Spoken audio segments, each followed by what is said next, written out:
Good evening and welcome to Stuart Heritage. This is the April meeting of the Stuart Heritage Museum Incorporated. I got to get it all in there. I have a lot to tell you tonight. We have a lot of things planned. So tonight I'm going to use notes. I think it's a good idea. Usually I try to go off the top of my head and I miss. I want to start the night off first with something that's very, very important to myself and to the museum. April is Volunteer Month, and without all the volunteers, we would not have what a museum that we have today. So first of all, I want to introduce you to the board, and then the board will come up here and thank the volunteers. I want to start with Tolly, but I don't know if Tolly, you don't feel like coming up and standing, do you, Tolly? You can stay right there and we'll just walk by. And, all right. And take. Walk and Max is, yeah, Max right behind you. You want to come up, Max? Max, Vice President, Tolly's President. Alice is our corresponding secretary, does some wonderful articles in the paper. Alice. Max. Come on up. You gotta shake hands with our volunteers. You guys have to go up. They can shake Tony's hand as they go by. You can still walk. Okay. This is complicated because some of our volunteers are also board members. Shall I make it? That's like over here. Mac gonna make it. What? Okay, as you come up, would you please stop over there and shake Tony's hand? It's kind of hard for him to get up. A lot of my board members are not here tonight. It did not work out very well. Barbara, I don't think Barbara's here. She called in sick today, so I don't think she's here. Donna Tusher, are you here? No. No. Linda, I know you're here. These are all board members, and they also all work at least one Saturday a month, every 2 months. Next, we have board members that also volunteer. This lady is not here tonight either, and she volunteers 3 days a week, plus takes her Saturday, and that's Tonette Henry, and she is my right arm, and I wish she was here, but she's not. She's cruising of all things.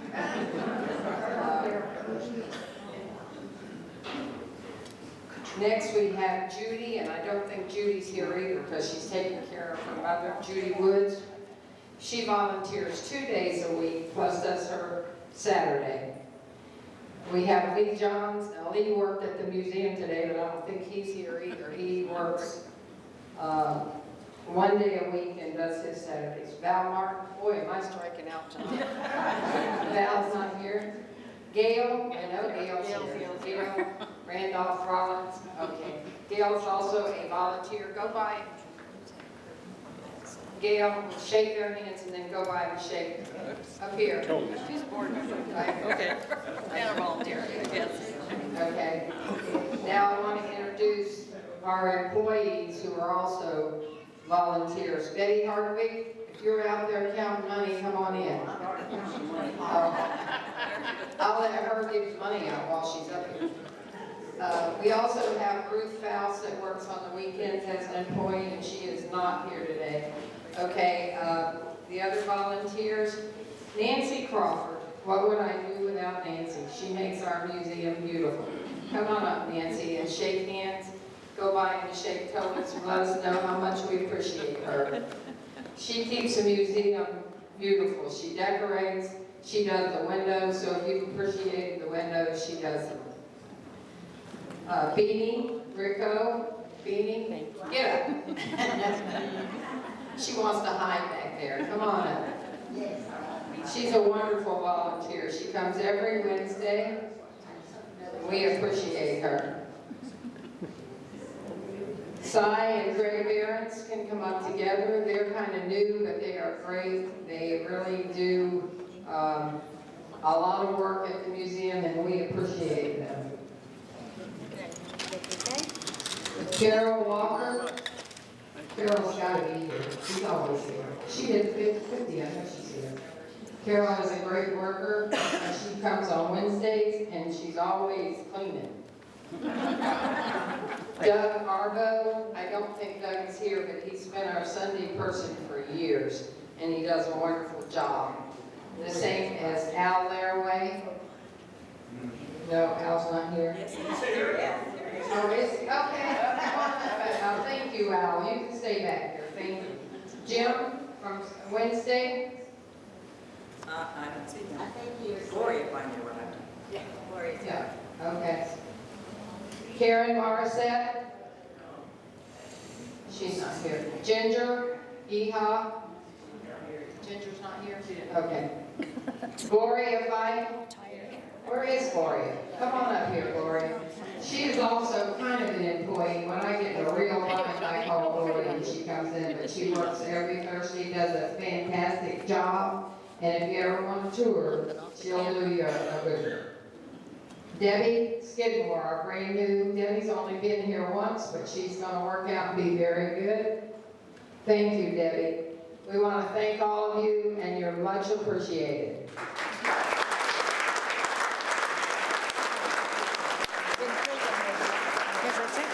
One person that we have not thanked, who does much more work than the rest of us, all put together, is our director. Thank you.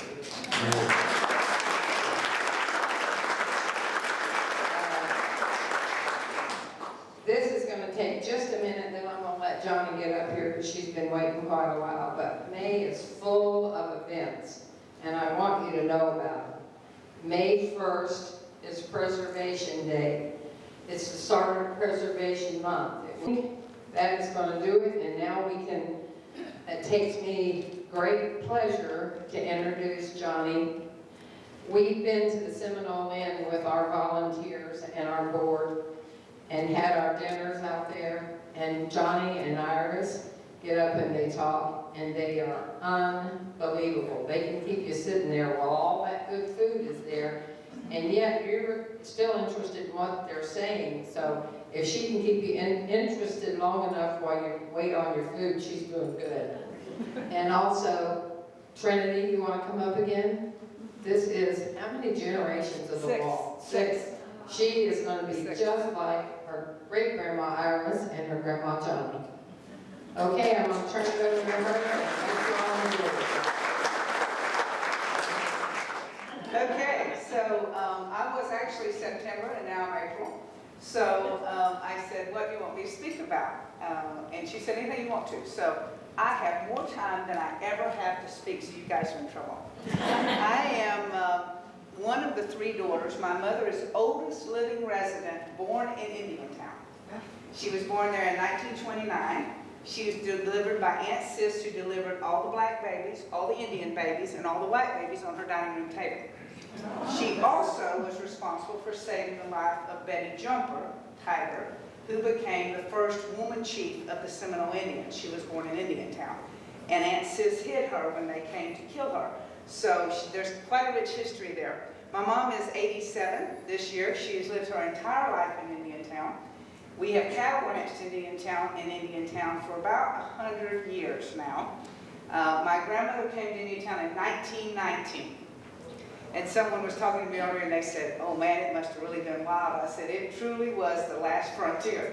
It still is the last frontier. Anyway, when I was growing up, all I wanted to do was leave Indiantown. I can remember sitting on the road and thinking, I am never going to get out of this town. There is one car every 2 hours that goes down this driveway, down this 710, and I'm never going to get out of here. Well, I'm back and I wouldn't be anywhere else in the world. I can remember my mother saying I could live anywhere I want to. She said every now and then your father and I will ride over to Stuart, and we'll shop and look at these houses, and our father would look at me and say, honey, let's go home. So we have a long, deep history in Indiantown. How many of you are from Florida? Oh, a lot of you. So I'm speaking to a bunch of Floridians. Born here? Born here. Oh my goodness. How many of y'all have had to listen to me speak already? Oh, not too many. Good. I have new baby then. I say to people, if you want to understand specifically Florida, if you want to understand Indiantown, you have to understand what Florida was like in the 1800s. You have to know the history of Florida. I've been studying the last year the Seminoles and how they settled in Indiantown, where they settled, and why they settled, and what became of them. So in that year, I've developed a timeline that the tribe just came down and met with me, and I said, is it right? And Willie Johns looked at me, and he, if any of y'all that know him, he's not particularly talkative, and he said, yep, it's right, except there's only one Seminole War, and it's not over yet. So he instructed me that when I painted it on the wall, I had to say, the Seminole War, and the year it started, and that it was still continuing. Anyway, Indiantown, why do people come to Indiantown? Why do they come to Florida?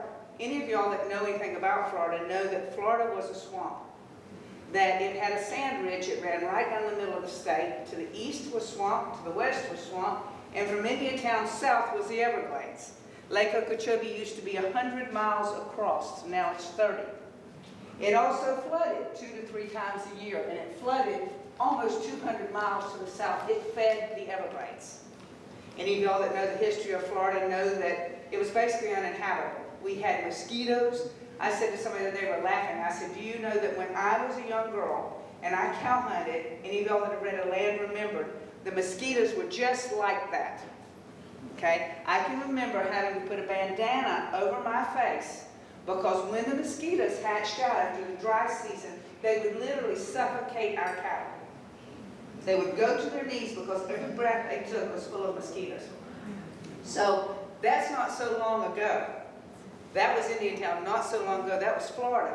So, you know, Spain owned Florida, France owned Florida, Spain owned Florida, France owned Florida. And finally they said, we can't keep this thing. We're going to give it to the United States. We owe them a bunch of money anyway, so we're going to give it to the United States. So they gave us to, they gave Florida to the United States. And then they said, nobody wants to live in Florida. Kind of quite a different story today, right? We can't get anybody to move to Florida. What are we going to do? Now, you have to understand what it was like. Most of the people lived in the Northeast. Okay, they lived in Boston, they lived in Massachusetts, the Anna Maria and all the ships landed in the Northeast, and they were there. Well, the problem is that they could only grow food 2 seasons a year. So, what did they eat for the other 2 seasons a year? So they began to turn their eye towards Florida as a way to feed them. I found on the internet a promotion done in 1927 called Indiantown Farms. And it was soliciting people to come to Indiantown and farm.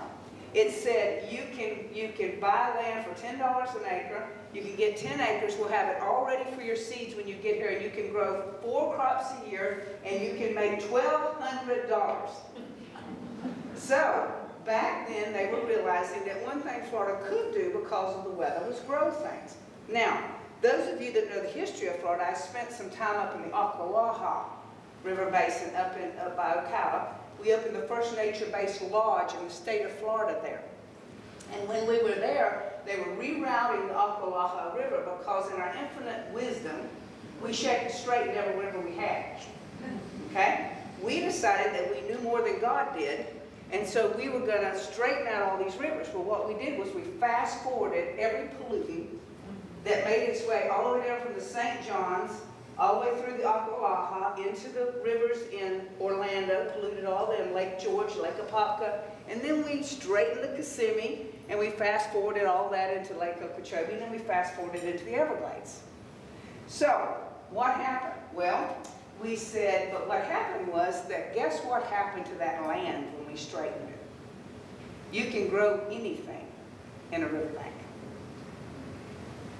That muck has been there for thousands of years. And so when you drain those rivers and you straighten those rivers, you create the best farming land in the world. And so if you looked back in history, you would see that there was money changing hands. There were deals being made between the truck farmers and the governors. And that's how the Ocklawaha River got straightened. That's how the Kissimmee River, they didn't straighten them because they thought they would be better straightened. They straightened them so you could farm the riverbanks. You could cut off a piece of cypress and stick it in the ground and it would grow. Just like pokey. Okay, anyhow, y'all ever did the bogey, seen the black gold? Seen the ground there? It'll grow anything. Well, that's what they were doing. We set out to supply the Northeast with food. And we wanted to do it fast, and we wanted to do it quick, and so we drained our rivers. We're still paying for that today. So we did that, and so still people kind of trickled down. Had a lot of criminals. Got a lot of people in trouble with the law. And about the war between the states, what happened was that we were still owned by Spain in those days, you remember that. And what happened was the slaves would flee into Florida because the Queen of Spain was against slavery. So they could come here and seek asylum. Only the southern plantation owners didn't like that very well because a grown man slave cost $1,000 in those days. A woman cost $550 and a child cost $250. So every time they came across the border into Florida and they were harbored by the Seminoles, which were then the Creek Nation, they lost their money. So Zachary Taylor, one of our most famous heroes, decided that he would come. There was a big settlement of what was then Creek Indians and blacks living in Brooksville, okay, up by Ocala. And they had built a bunch of houses. They had 50 houses, so about 50 families, extended groups of families were living there. Zachary Taylor came down and burned it to the ground. And that was the beginning of many, many, many years of hostilities between the Creeks, who later became the Seminoles, and the United States government. And that we wanted the land, and they wanted their slaves back. Now the Seminoles, the name actually is Seminole, and it means the wild ones. And the reason they got that name was because they broke off from the Creek Federation. Now the Creek Federation was about 10 or 12 different tribes in the southeastern United States. So these guys were runaways. The ones that actually became the Seminoles didn't like the rules. Okay, they didn't like being part of the Federation, so they came into Florida. They then intermarried with the black slaves. They also kept them as slaves. They found out really quick that they knew a lot about white people. And so many of them had their man slave who did all their negotiations, all their talking for them, all their deal making for them. Because those of you that know the Miccosukee language and the Muskogee language know that it's a very harsh language. It's very aggressive. And so when they would speak to whites, we would think they were going to attack us. So they didn't get along very well in their negotiations, so they used their black slaves to do their negotiations for them. And out of that was born the Seminole tribe. At the height of the tribe, there were 2,000 Seminoles. After the war, there were less than 200 left. We massacred or shipped out about 1,800 of them. Okay? So, fast forward back to Indiantown, and what we found was that we couldn't get anybody to move, any people to move here that weren't criminals. And so they said, well, you know what, we're going to bring the railroad into Florida because they'll come by rail. You don't have any cars, you got to remember this. And so Flagler, they made an offer. You got to remember this was the period of the land grants. You could come here and they'd give you 165 acres, free. You just had to farm it. Don't you wish they'd give you 165 acres today? We could retire on that. But anyway, if you came here and farmed, attended the land, you could stay for 7 years. They would give you that. At the same time, they told the railroads, if you'll come into Florida, we will give you 1,000 acres of land, no, 10,000 acres of land for every mile of railroad that you bring into Florida. So Flagler beelined it down to Palm Beach, and he actually came up with a very smart marketing strategy. What a lot of you don't know at this time, yes ma'am, can you hear me? Okay, better? What a lot of you don't know at this time was that the Northeast was ridden with tuberculosis. They had gotten it on the ships, they had brought it over, they had huge respiratory problems and lots of tuberculosis sanitariums. I know that because I'll later tell you the story of Solomon Wallace Warfield Simpson, whose father died of tuberculosis. However, he was smart enough to say, if you come to Palm Beach, you're going to get well. You're going to sit in the sunshine, you're going to swim in the ocean, and your respiratory problems are going to disappear. Guess what? A lot of them did. A lot of them did. They weren't in the damp. They weren't in the smog. They weren't in the cities. They were sitting out on beautiful Palm Beach, and therefore they got better. So Flagler did that late 1800s, 1889, came into Florida. 26 years later, Solomon Warfield came to Indiantown. He had a company called Southern Land and Timber. He bought up about 25,000 acres of land in Indiantown, and he built the Seminole Inn, the railway station, the Warfield School, and he shipped in about 20 houses, of which I still own 3 that are next to the inn. And he set up a town. He developed a town. Now, growing up in Indiantown, I was always told that this was to be the turnaround for the railroad. That he was going to come here, and then he was going to turn around and go back to the north. He was going to bring citrus. He was going to bring a fish out of the lake. In those days, they say it was nothing to have 80-pound fish coming out of Lake Okeechobee. And they had learned that they could ice them on the cars and bring them to the Northeast.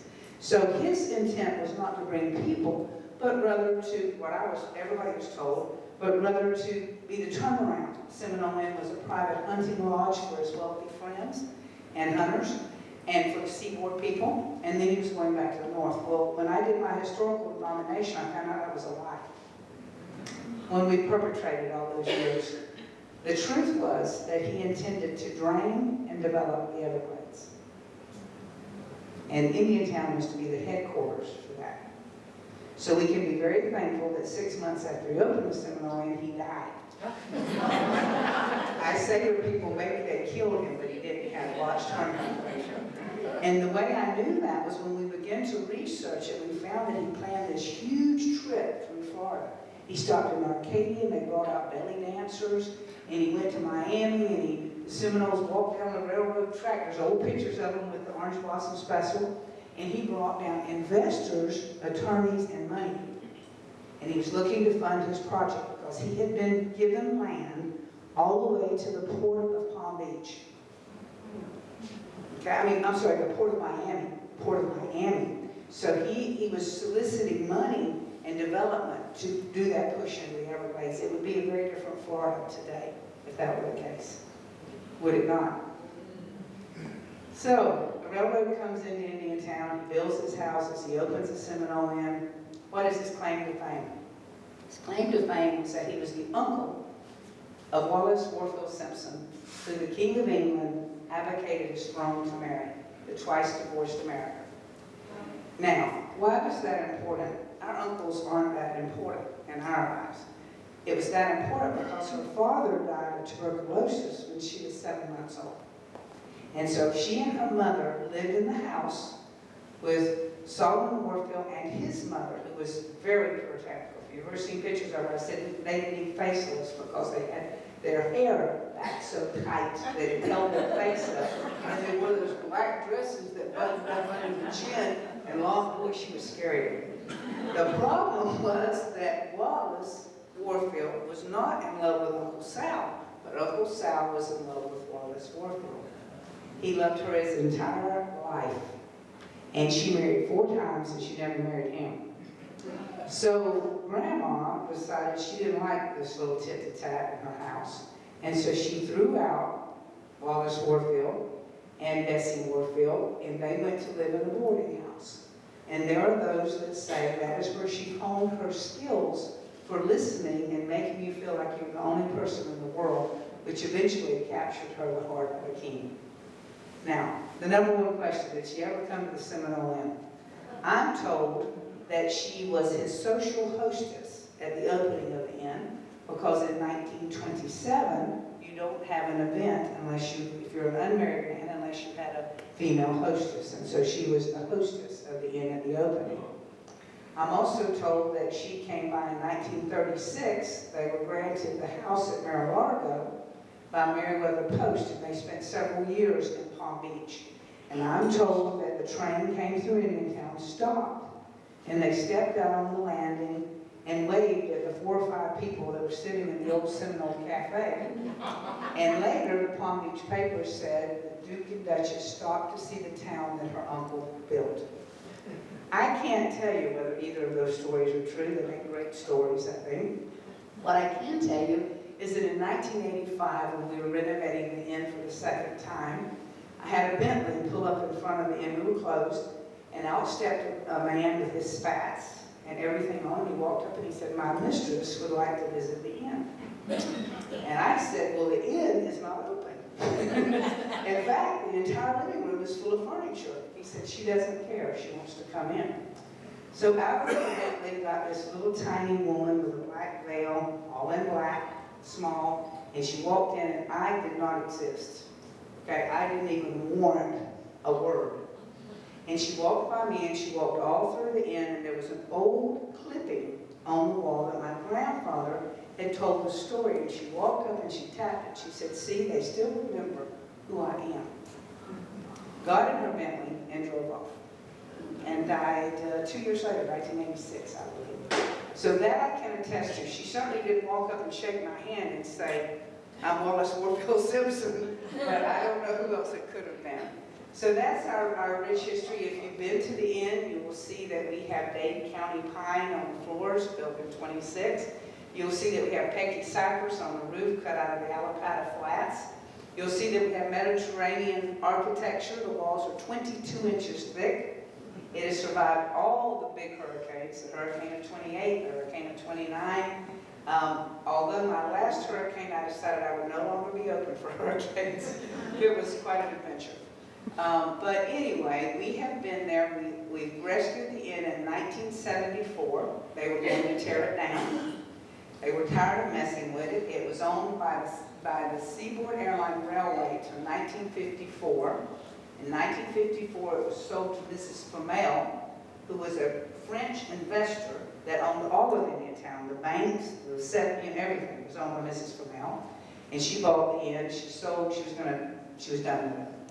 And so I was telling someone the other day, I remember she came to meet with my father. And any of y'all know my dad, he's 6'3", big old guy. And she was this little tiny French woman. And they were sitting at the bar in what is now the Windsor Room. And she said to my dad, "Do you want the liquor license?" And he said, "No, ma'am, we're Southern Baptist." And she said, "Well, what are you going to drink, Homer?" He said, "Well, we'll drink milk, and we'll drink tea, and we'll drink orange juice." And she said, "That just amazes me." But I must have been a fairly young, well, I was just in the senior in high school, and I can remember sitting there listening to that conversation. So we bought it, and we renovated it. We knew absolutely nothing about innkeeping or restaurants. What we knew about was cattle and lumber. So we bought it, and we renovated it, and we opened it. It was an enormous success. We used to feed 700 people Sunday brunch.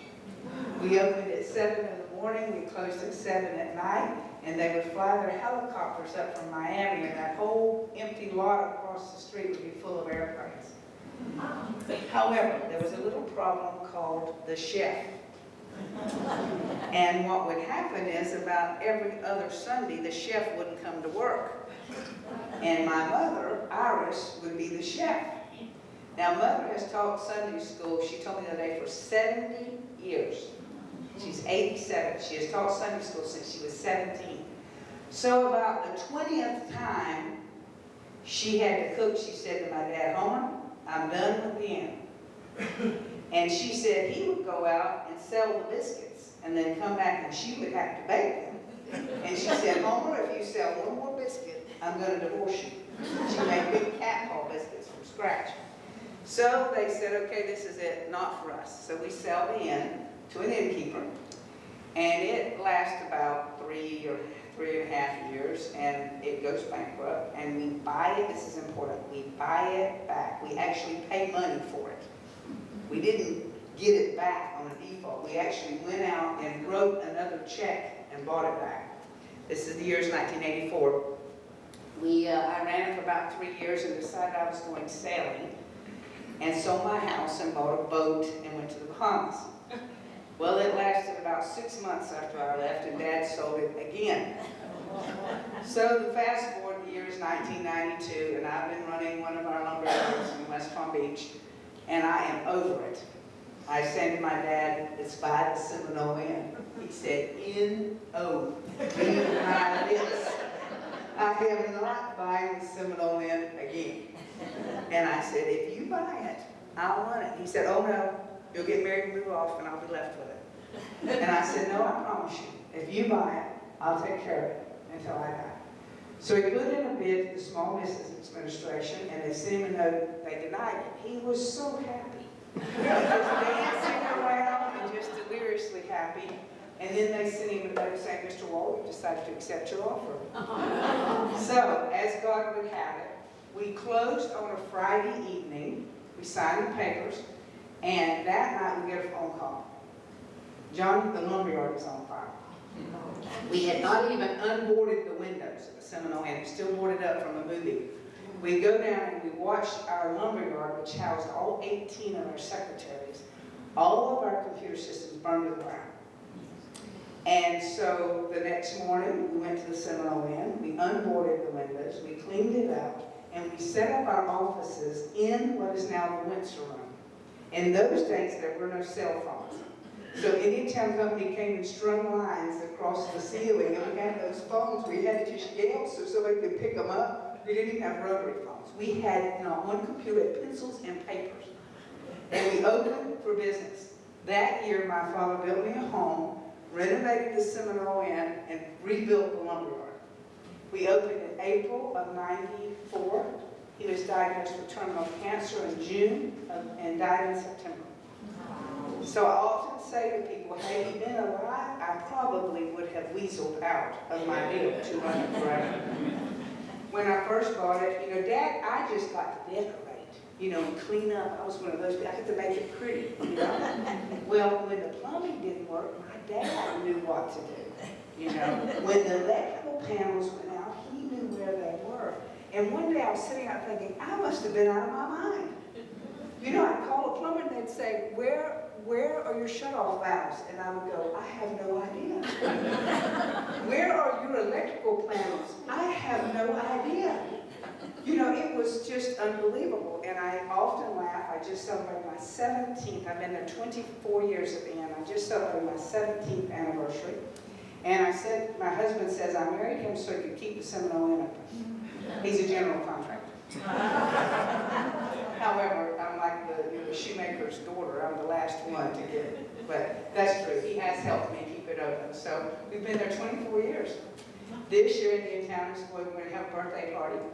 And we're going to celebrate 90 years in October. So mark your calendars. We're going to bake a cake, mini cakes, to feed everybody that's coming. The last event we had 1,100 people. And that was our 76th birthday. So 90, I think, deserves a bigger crowd than that, so mark your calendars. So anyway, last year I decided, I have upstairs, how many of you been to the Inn? Okay, how many of you seen the mural upstairs? Okay, well, when I did the Seminole mural, this is a funny story. When I did the mural, I did all the research, the timeline and all, and I gave it to this little man that lives in Indiantown. I said, now you're the artist, you interpret it. You do whatever you want to do to it. So he paints and he paints and he paints and he paints, and I go up there and he has teepees. From the very first wall to the very last wall. And I said, we have a small problem with that. And so I called Chief Billy and I said, Chief, what did they live in when they came, like in Brooksville, what did they live in? He said they lived in houses that looked like cracker houses. They lived in wooden structures that were suspended. And so I went back and I said, you got to paint the teepees off. And you got to paint these houses off. So he very happily left a few teepees. In the Trail of Tears, those of you who see the big Seminole crying, see that he got to keep a few of his teepees. But he did the rest of that. Betty Jumper was a lifelong friend of my mother's. She left Indiantown when she was 4 years old. I had the blessing and the experience of getting to spend some time with her now. Unfortunately for my mother, she was born the year that the last Seminoles left Indiantown in 1929. Okay, the last of the tribe left the year my mother was born. However, her lifelong friend was my Aunt Nettie, and Nettie was 11 years older than my mother. So she had great stories of them coming down to my grandma's store, and for a nickel, they could bathe in a tub with fresh water. And so, there was just this rich history that was passed on orally. Now, those of you that know the Seminoles know that they have no written language. Did you know that? So anything that's preserved about the Seminoles is preserved orally. The storytellers tell them. Now, I'm so excited because I'm really good friends at the museum, the Alataki. And the ladies there have started a project. They have a new oral history department. And so they are capturing all these stories and putting them on tapes in the museum. Now, what's funny about it is you might not get to listen to them because many of them, unless you're a Seminole, you have no access to them. And within that, sometimes it's only your clan. So if you're the Panther clan, that's the only one that gets to listen to the tape. Okay? If you're Miccosukee, and some of them are in that language, that's all. But I have been so privileged that they have allowed me access to some of those old tapes. And in fact, last year they came and taped my mother to add to that. Because she had a white person's story, the views of growing up with the Seminoles and the friendships with them that they were able to capture. So that's part now of the oral history. So I wanted to do a downstairs timeline for Indiantown. And I kept reading and studying and reading and studying, and everything I read started in 1889 with Mary Platt. And it just didn't feel right. It didn't feel right to me. I kept starting to paint it, and I thought, this doesn't feel right. And all of a sudden I realized that we had managed to skip 28 years of the Seminoles, which were who had actually settled in Indiantown. We managed to just erase them from our history. So I went back last year and I put in to find out. Now Betty's dead, she died 5 years ago. In fact, I don't think there's any living of the tribe who were in Indiantown. And so I was left with little tiny shreds of stories and little tiny pieces I found in books to try to reconstruct the story of the Seminoles in Indiantown. And that's what I just met with the tribe, and they gave me their stamp of approval. They said it is correct to the best of their knowledge. And that is this, that in 1862, the Cow Creek Indians, which were the Tiger and Gopher clan, left the edge of Lake Okeechobee and moved northwest 18 miles.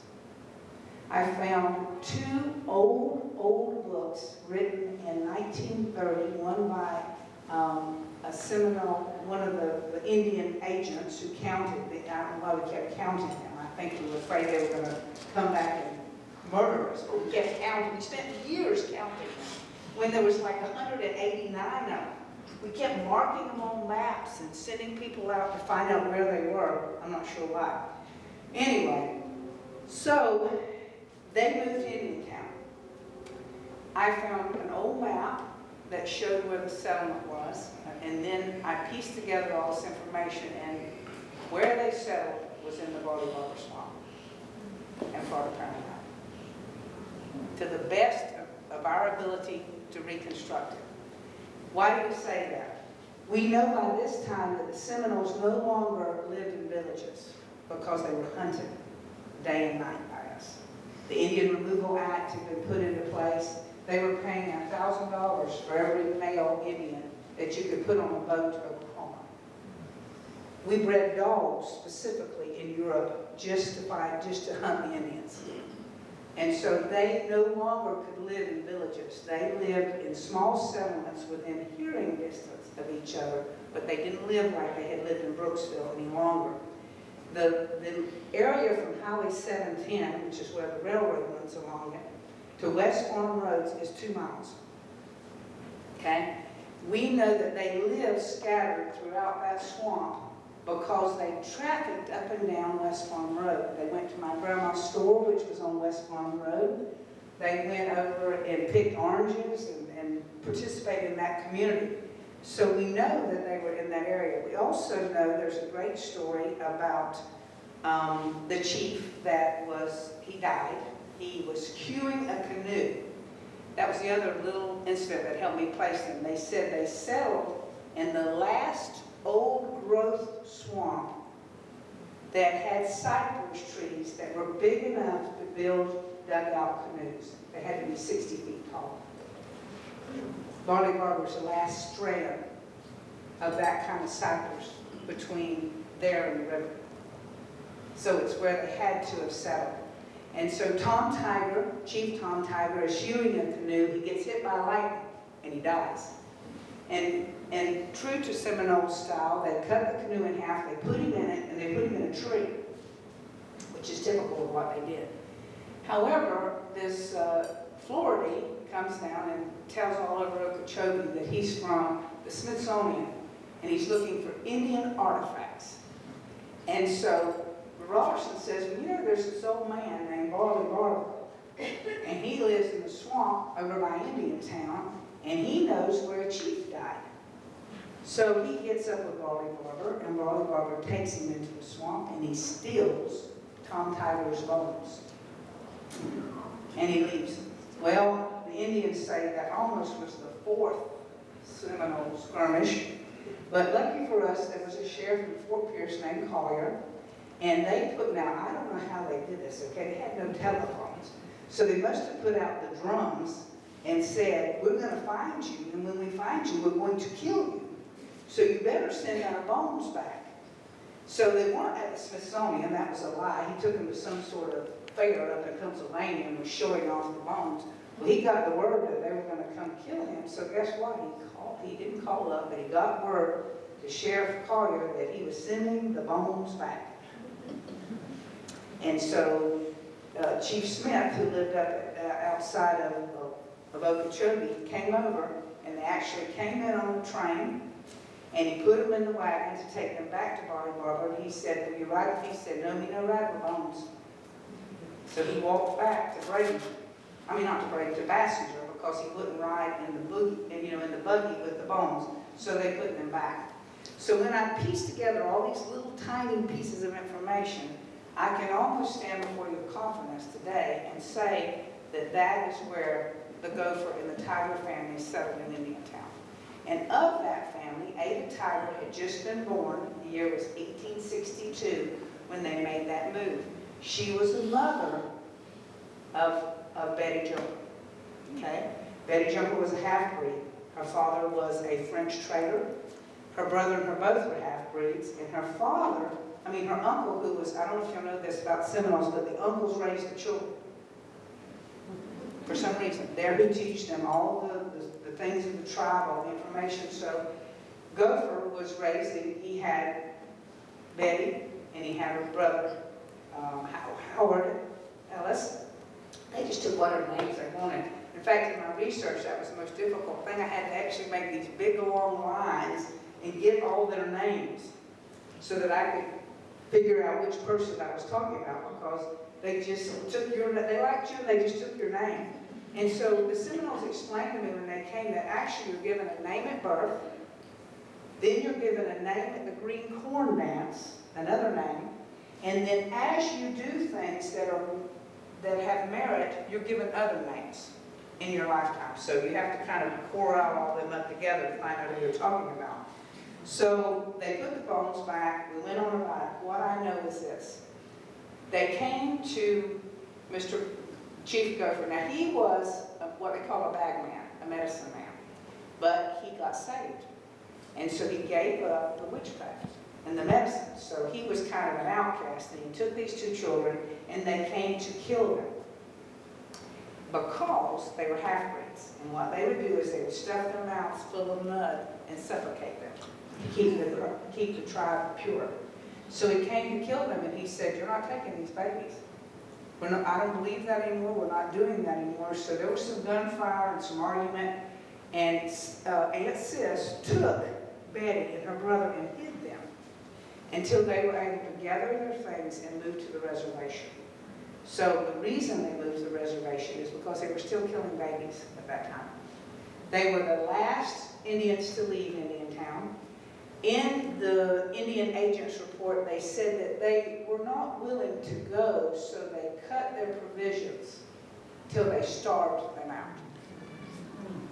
Betty tells me that when they came to get them, they were fairly wealthy. She was, of course, her brother was killed by the Ashley gang. Okay, one of her brothers was killed, one of them died of tuberculosis. She was the last living heir. She had about 300 head of cattle and several hundred head of hogs. And so when they had to go to the reservation, she sold what she could and turned the rest loose, and she bought a Model A. And Betty sat in my mom's living room, and she was real quiet. She said, we were hungry in the reservation. She said, we were never hungry in Indiantown. She said there was so much game, you could catch a mess of fish, you could shoot a bunch of squirrels, but when we got to the reservation, we were hungry. And she said my mother would take her Model A and drive to Indiantown and kill a cow or hog and bring it back to the reservation to feed us. And then she kind of smiled to herself. She said, until we learned how to slip into the Everglades. And then we were never hungry again. So she was an awesome lady. She was a wise lady. When she took over as chief, she told me that they had her bank balance said she had $62. She actually had 34. Because all the money the tribe had. When Betty Jumper left, they had over $1 million in the bank. Well, I went to her funeral when she died. My mother and I went, and Chief Billy then spoke about it. He said, we were so poor. He said, you can't imagine how poor we were. But he said, Betty was the truant officer for the school. And he said, we hated to go to school. We never had any shoes, and they made fun of us. And he said, and we would see her old Cadillac coming across the cow pasture, 100 miles an hour, and she would run us down. And she'd say, why are you not in school? And he'd say, I don't have any shoes. She said, get in the car, we'll get you some shoes. And he said they would go to her house to eat, and she would fry chicken legs. He said, have you ever eaten a chicken leg? I mean, like the foot, the chicken foot.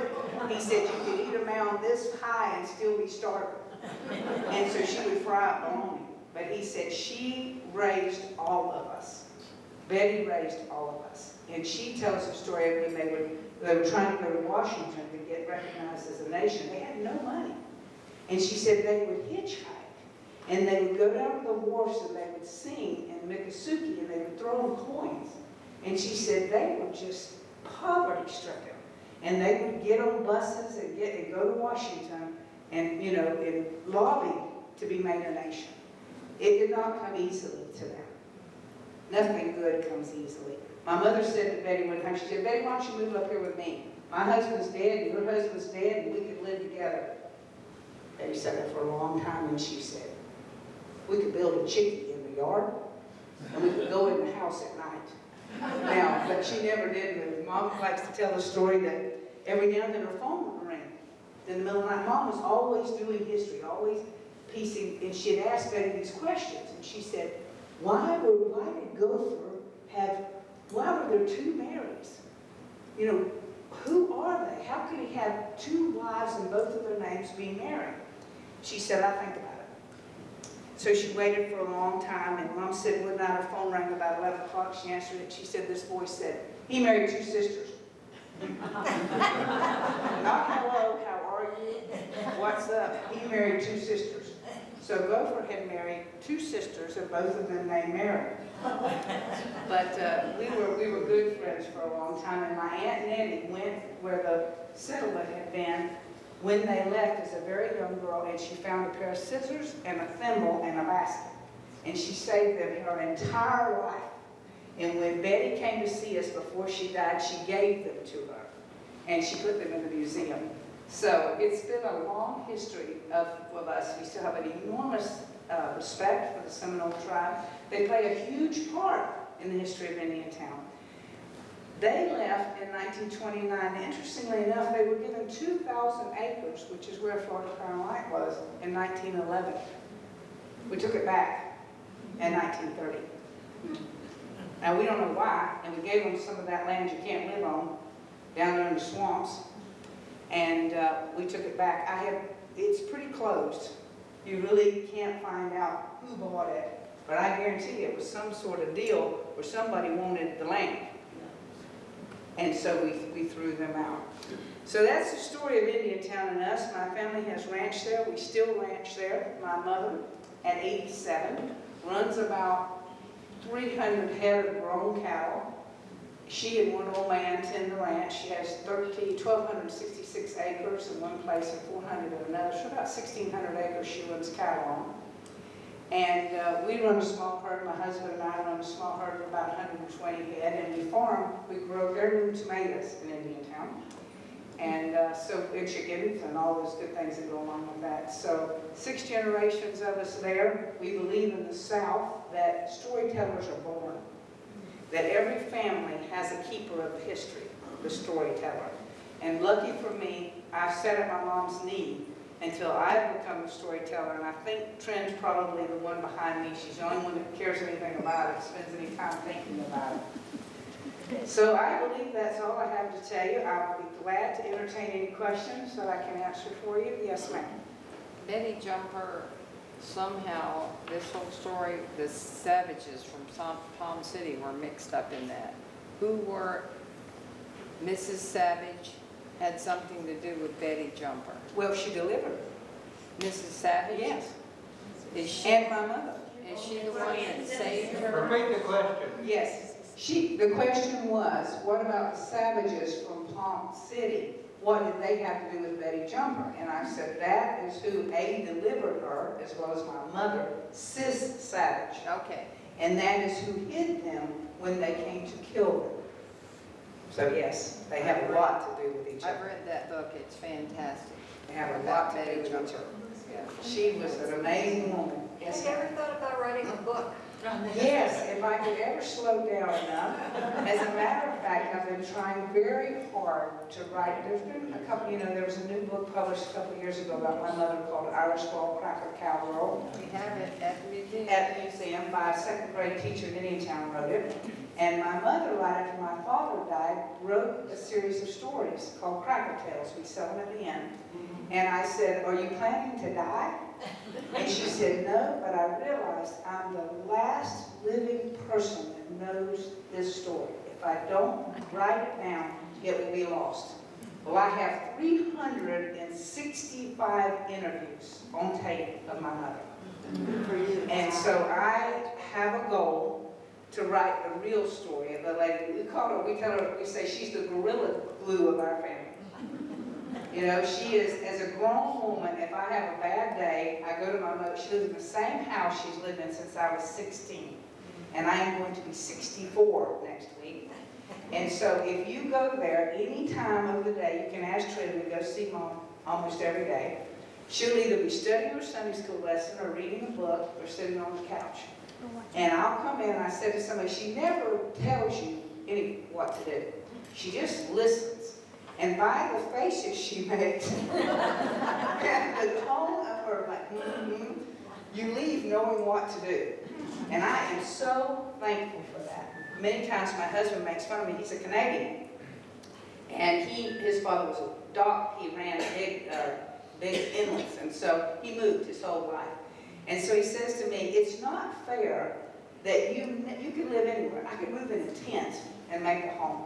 Because my home is where my mother lives, and it's been there my entire life. And he said, you have that security that when I went sailing for 2 years and I came home, my mother was sitting in her living room. She never leaves. And he said, I didn't have that. We were always moving new houses. And he said, that's why you can go anywhere you want to, because you can always come home. And I so appreciate that. You have to get grown to realize the sacrifices that people make to do what they do. My mother made huge sacrifices to take care of us, to raise us. I'm sure she must have got really tired of us and our friends because everybody was at my house. Everybody came to my house. But it was a good way to grow up. Any other questions? Yes, sir. The woman in the veil, I'm assuming that was the Duchess of Windsor that came there? Yes, I believe it was. That was, my grandmother used to speak of her often. She was related to her. My Oh. grandmother was a Montague. Oh, there you go. So, yeah. Yeah. But she would talk about it when we were children. We didn't know what one she was talking about. Well, we're losing that. My Yes. generation kind of still knows the story, but the millennials have no idea what the greatest love story of all time was. That's, look at what they're dealing with now among loyalty. So she would talk of her going to the Seminole Inn and stuff. And at that time, I said, where in the world is that? What? In Indiantown. Indiantown. Yeah, But yes, she spoke often of that back in the day. She died at the age of 93 Wow. in Jupiter, and that was 83, 84. I think. yes, see, she died in 86, I Yeah. believe. But great stories over the years, people have come to see me. Her attorney, someone that worked for her attorney in New York came, and he said, you know, here's the question, did she really love him? Or did she just want to be queen? I mean, really, isn't that really the question? Did she just want a king for a husband, or did she love him? She says that he adored her. That when they would come in the account, you know, the attorney's office, he would run around and get her a stool for her feet and get her something to drink, that he just adored her. Now, if you have any real interest, you should watch The King and I. Oh, yeah. Right? You can get it off of Amazon. They actually star in that video, and I think they look like people that loved each other. She straightens his collar, you know, and he, you know how we are, right? Let me get that lint off of you. I mean, if you don't like them, you just leave the lint on now, right? I mean, the people we love, we yeah, well, you might put it on them, she says. If you don't like them, you're going to put the lint on them. But this is the interesting thing. Do you know why they really did not let her be queen? Does anybody know that? Not because she was divorced. That's what they said. Not because she was American. I read every piece of literature ever published about her.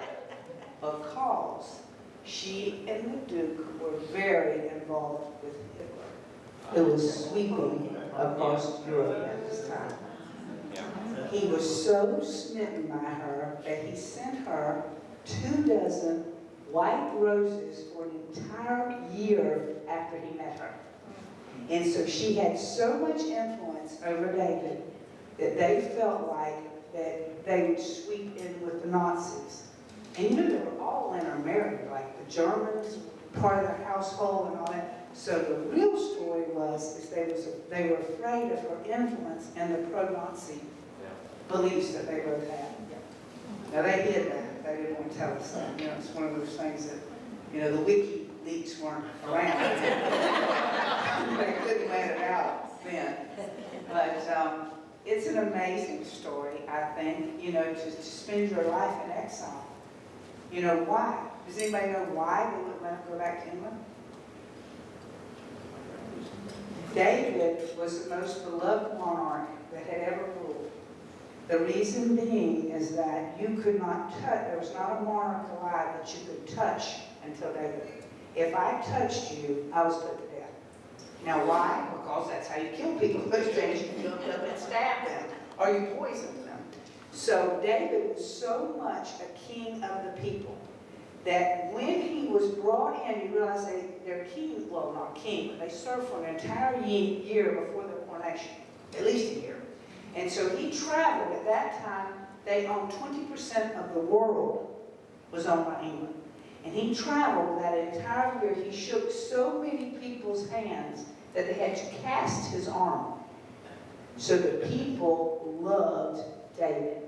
And they were afraid that if he came back to England, that they would take the throne. That the people would overrule the monarchy. So they never allowed him. Until he came home dead, until they buried him, he was never allowed back into England. So I'm supposed to tell you about Barley Barber. I didn't. I'm sorry. I did tell you that that's where the Seminoles lived. I also know that when they dug the reservoir, they dug up several middens that were Seminole gravesites. And they asked the Seminoles what they wanted done with them, and they told them to put them at the bottom of the reservoir. That they didn't like to mess with their dead people like white people.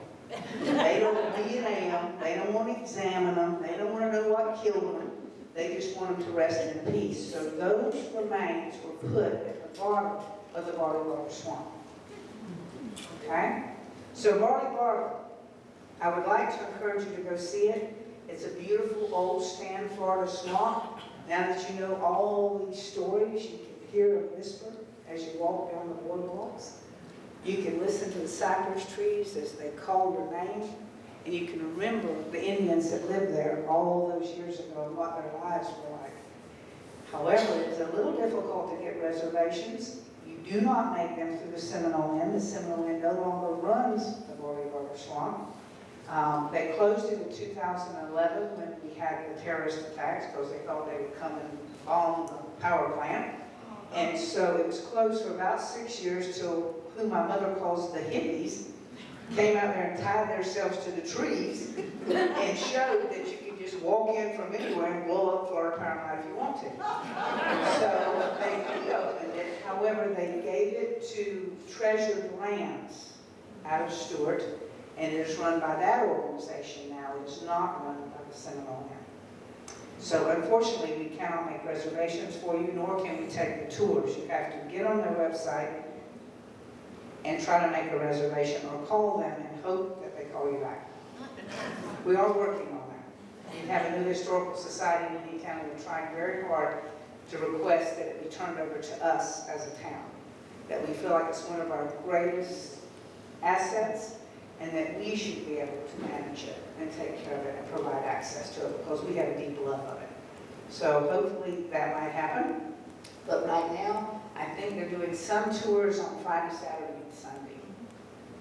Right, so check the website, and it's a great tour. I used to love it. I took the tours for almost 3 years, and I saw 2 young adolescent panthers there running down the road in front of me. But I got to go early in the morning and late at night and all kinds of times. So if you have the opportunity, please come and visit Mary Walton, and come to the Seminole Inn and eat our famous fried chicken. Somebody asked me, did I bring any chicken with me? I said, I didn't know how many people were there. She said he was an old trapper that lived out of the swamp, and he had a squaw for a wife. And they had a frolic. I said, what is a frolic? She said, it's a party of some kind. So he had a big party with a bunch of moonshine, and a Seminole showed up. They were partying. And the Seminole kept eyeing his wife. Now, I'm not sure what that means either. I guess you give him the eye. So he kept eyeing his wife. Well, after a while, he got mad and shot and killed him. The Seminole. So he's dead in the middle of the party. So he goes, grabs his hand over.